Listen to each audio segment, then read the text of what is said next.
I may be on vacation. Yeah, I'm not dominating the airwaves between 3 and 7 in Detroit on WRIF this week, but I am putting out a Radio Chatter podcast. And today, it's Satchel from the band Steel Panther. Their new record's out. It's called Lower the Bar. We talk about the greatest and worst guests that he's had on stage. Of course, about the CD, the longevity of the band, as well as this box set that Rob Halford's putting out, which includes records from this band called Fight. T-minus 10, 9, 8, 7, 6, 4, 3, 2, 1, and liftoff. This is Radio Chatter with WRIF's own Meltdown. All right, full disclosure. Anybody that knows me knows I'm a huge slappy for Steel Panther. That's right.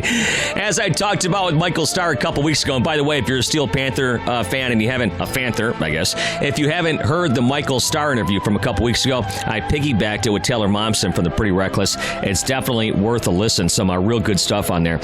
But anyways, as you guys know, I love Steel Panther. I saw him for the first time as Metal School in 2004, and I touch on that with Satchel today. We talk about the longevity of the band, Rudy Zarzo, and some other guests on this record as well. And plus, as I alluded to in the opening, the band Fight with Rob Halford. That was a mid-'90s band, which Satchel played in his other lifetime as a different guitar player, which we'll talk about. And it's kind of funny because he likes to, I don't know, kind of stay in character even during these interviews. I've had a chance to meet these guys, by the way, out of character, let's say. And, I mean, nicer guys can't be found. Really good guys right there. And the band is just a lot of fun. If you see them, it's just a great time. Anyways, Satchel called up right on time, and we got the conversation rolling. Hey, is this Meltdown? Yeah, what's up? Hey, what's up, it's Satchel. How are you, man? Oh, my God, it's never been better, dude. I mean, we're all in our mid-60s and nobody's had a heart attack yet. That's great. Yeah, it's tough to find news on you, Satchel, because I Google Satchel and I put in the news section and there's nothing but purses and handbags. So what's going on with you personally? You know, that's my competition online. It's crazy. Yeah, Lower the Bar. Tell you what, the record is out right now. It's like what I like to call a roller coaster of emotions. Would you agree with that? It really is, which is weird because we were originally going to entitle the record Roller Coaster of Emotions, but we felt like that was just too on Front Street. So you like to keep it Lower the Bar instead. Yeah, lower the bar, right, exactly. How low is the bar gone? For me personally, it's been as low as it can go for years because I've found that having the bar incredibly low makes me a happier person. Right. It's It's like my uncle when I was growing up. He said, just sit in the back of the room and don't raise your hand. The teacher won't ever call on you. So there you go, man. It's a great way to live. If you don't have high expectations, you just end up happy with whatever you get. Right. So. Yeah, I talked to Michael last week, and I got to tell you, it's funny because I was kind of just jabbing at him a little bit. I'm like, yeah, this record is nothing but, social commentary and political content. And of course, I'm just, goofing on you guys. But he's like, you know what, dude, we sell fun. And this is, again, another fun record. Well, I think we live the way we write songs. We just, we like to have a good time. And I think a lot of people that come to our shows, they certainly don't want to hear Michael Starr politicize things. I don't think he knows the difference between, conservative and liberal. So, right. And that's the way we like it in this band. So. Yeah, it's a good time. No, it's a lot of fun. I was telling him that I saw you guys for the first time as Metal School back in 2004. That night, Motley Crue had just reunited, and it was within that time period, anyways. And I went down there to see their reuniting of Motley or whatever. Anyways, that night, Steve-O jumped up on stage. I think Scott, Ian, and Davey from AFI. I don't expect you to remember all this stuff, but tell me. I do actually. I remember all that. Yeah. So tell me some of the greatest guests you've had on stage, because Michael said Vince Vaughn was fun. I've heard that before, and Corey Taylor and that kind of thing. What kind of people do you? I know you guys played with Jerry Cantrell recently. Jerry Cantrell has jammed with us several times. He's awesome. He's a great guitar player, obviously, great songwriter. We all love him. There's been a lot of guys over the years that have jammed with us. One of my personal favorites has always been Steven Tyler. Wait, Steven Tyler went on stage with you guys? Yeah, well, years ago, we were playing at the Viper Room, actually, in Hollywood, which is very small. Right. It's only about 200 people in that place. and I saw him right in front of me, and I started playing Walk This Way, and I said, I'm not going to stop playing your song until you jam with us. But he didn't hesitate at all. He jumped right on stage like he had never played in a band before, and he couldn't wait to jam. And it was so cool because, he's played in front of the biggest audiences and had a very successful career, and he couldn't wait to just jam at the Viper Room. I couldn't believe it. Yeah, that is pretty cool. Who are some of your guitar heroes? Well, I like a lot of guys. When I was young, of course, Van Halen was big for me. I liked a lot of the metal guys. I liked Yngwie. I liked a lot of those dudes from the metal era. But I also loved a lot of guys like David Gilmour from Pink Floyd, who everybody's got to get into that at some point when they're smoking a lot of pot. But there's been so many guitar players that have influenced me over the years. One guy that nobody ever talked about is Buck Dharma from a band called Blue Oyster Cult. You remember those guys? BOC for sure. Yeah, BOC. I love that guy. You talk about David Gilmour, and that guy plays with such feel, and they're like his solos and stuff. They fit perfectly into the songs. It's almost unbelievable. They really do. And that's one thing that I always, I noticed that when I was growing up listening to music, I always chose bands that I liked the songs. Like, even when I was going through the guitar stage, I never really put on the music just to listen to for the guitar solo. So that influenced me a lot. Like, okay, people are only going to listen to me play guitar if they've got good songs to listen to, and nobody wants to sit through a horrible guitar solo if the song is good. So gotta try to play something that fits the song for sure. I'll never forget when my brother told me, speaking of Buck Dharma there, that he told me he's a guitar player of sorts, and he said the guitar, I don't know, progression, the chord progression in Godzilla is the same as Smells Like Teen Spirit. Did you ever notice that? It is very similar, yes. Yeah. I didn't think about it until you just mentioned it, but yeah. So both great songs. Yeah. So we got some of your greatest guests on stage. Is there any guests that just went terribly wrong? Oh, there's been more terribly wrong guests than good ones for sure. But those are always the ones that you remember more.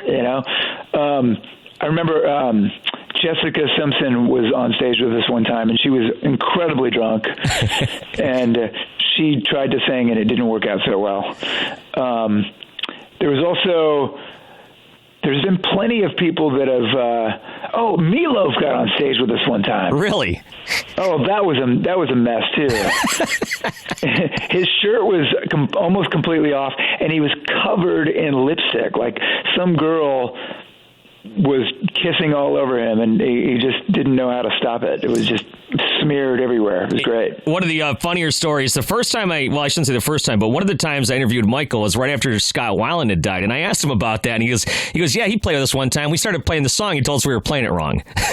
Yeah, that was a fun memory, because I remember he stopped us, and he's like, it doesn't go there. It goes to the bridge right there, and I proceeded to have an argument with Scott Weiland about his song on stage in front of a crowd.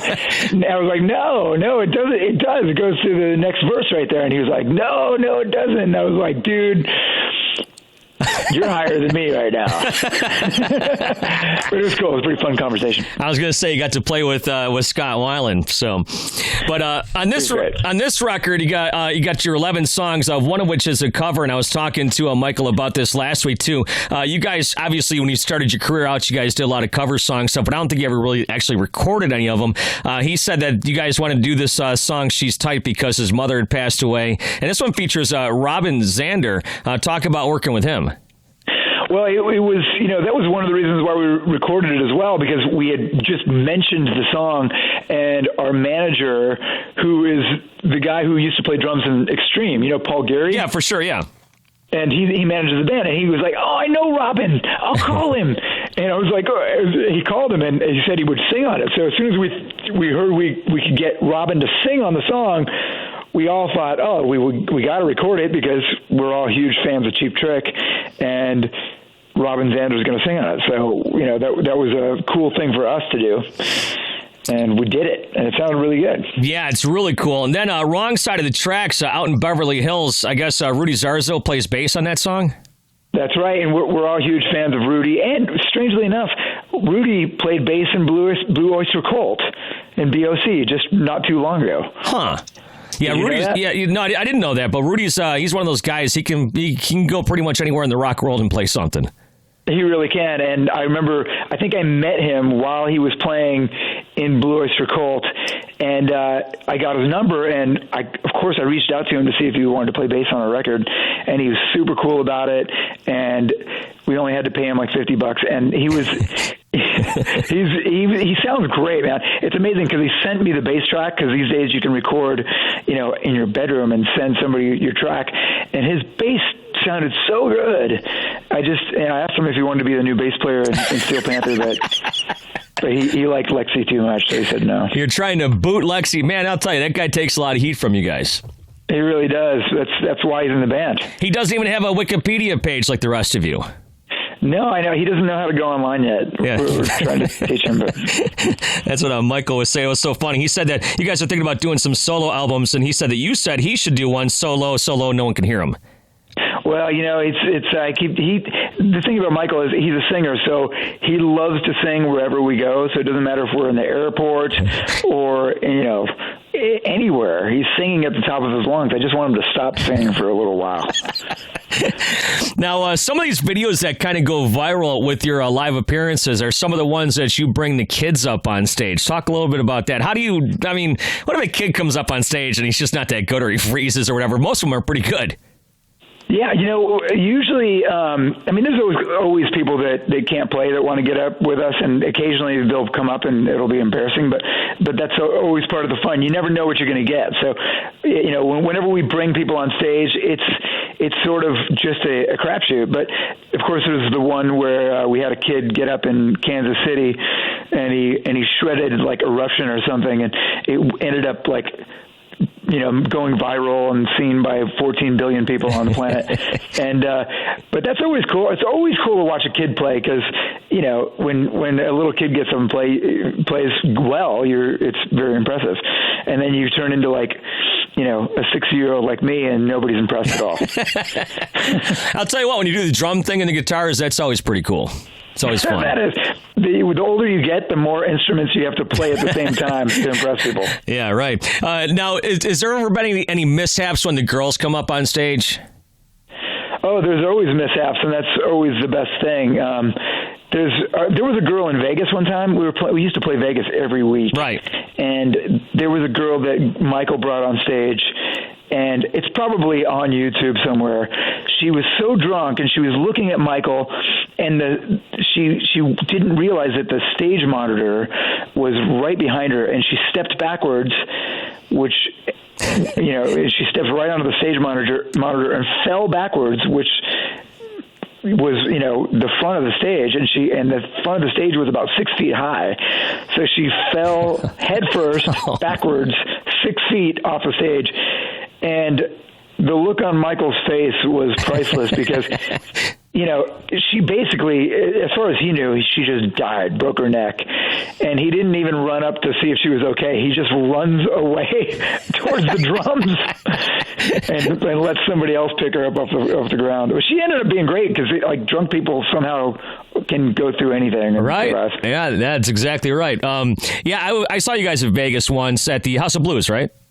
Yeah, I saw it in Vegas. I saw David Draymond out in the lobby, and I said, "Hey, are you going to go sing with those guys?" I'm not going to do it tonight. Who's on stage with you guys like an hour and a half later singing, Def Leppard songs? Exactly. Well, if we see Dave Draymond at a show, we basically force him to get up and sit on stage with us. So, and he likes to jam Def Leppard. He also likes to jam. We always do Led Zeppelin with him. I think it's a whole lot of love. He kills a whole lot of love. Oh, I can imagine. Yeah, I think he did Pour Some Sugar on Me, which seems like the most un-David Draymond thing to sing, It really does, but he does it. Hey, I asked Michael about this last week, and I'm going to ask you the same thing. Are you surprised with the longevity of the band? Here you guys are still making records in 2017. You're playing to bigger crowds. You're going on these big tours and stuff. Are you surprised by it?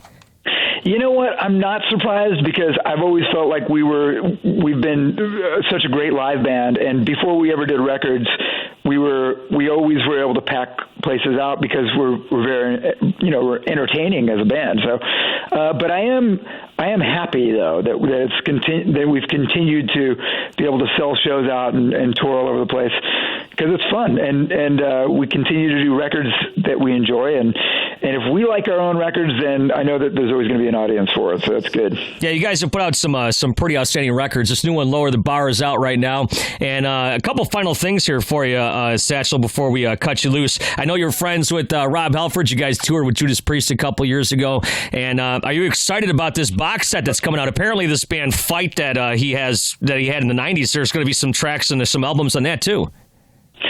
Yeah, that band Fight, the guitar player in Fight, he's one of my favorite guitar players in the world. I've heard that before, actually. He's phenomenal. I highly recommend people going and listening to that guy. He's great. Just a little. And Rob Halford is seriously, he's one of my top 3 favorite vocalists of all time. Yeah, he's great. Just a little crazy. Was your favorite guitar player on that track? He was. Yeah. The guitar player on that is amazing too. God, that was some really good stuff right there. So, anyways, hey, you've been in a lot of bands. I mean, did you think that you would be doing this so long? You've had a pretty good run here. Yeah, absolutely. And in this day and age, it's like just being able to go out and play music and have fans, it's an accomplishment, and we appreciate all of our fans and everybody who comes to our shows and everybody who even downloads our records for free, because as long as they enjoy them, that's all I care about. And this one's out on vinyl too, right? It is. I just got the vinyl, and I'm hanging it on my wall right now. I saw my friend Bob Tyrell. You know Bob? Yeah, I think so. Bob and I used to do drugs together a long time ago. Hey, listen, no, the tattoo artist. He's a big, he's a big vinyl guy, and he's a friend of mine. And he actually posted a picture of his Steel Panther vinyl on his Instagram the other day. Oh, that's awesome. Yeah, maybe cassettes are next, 8 tracks, whatever, right?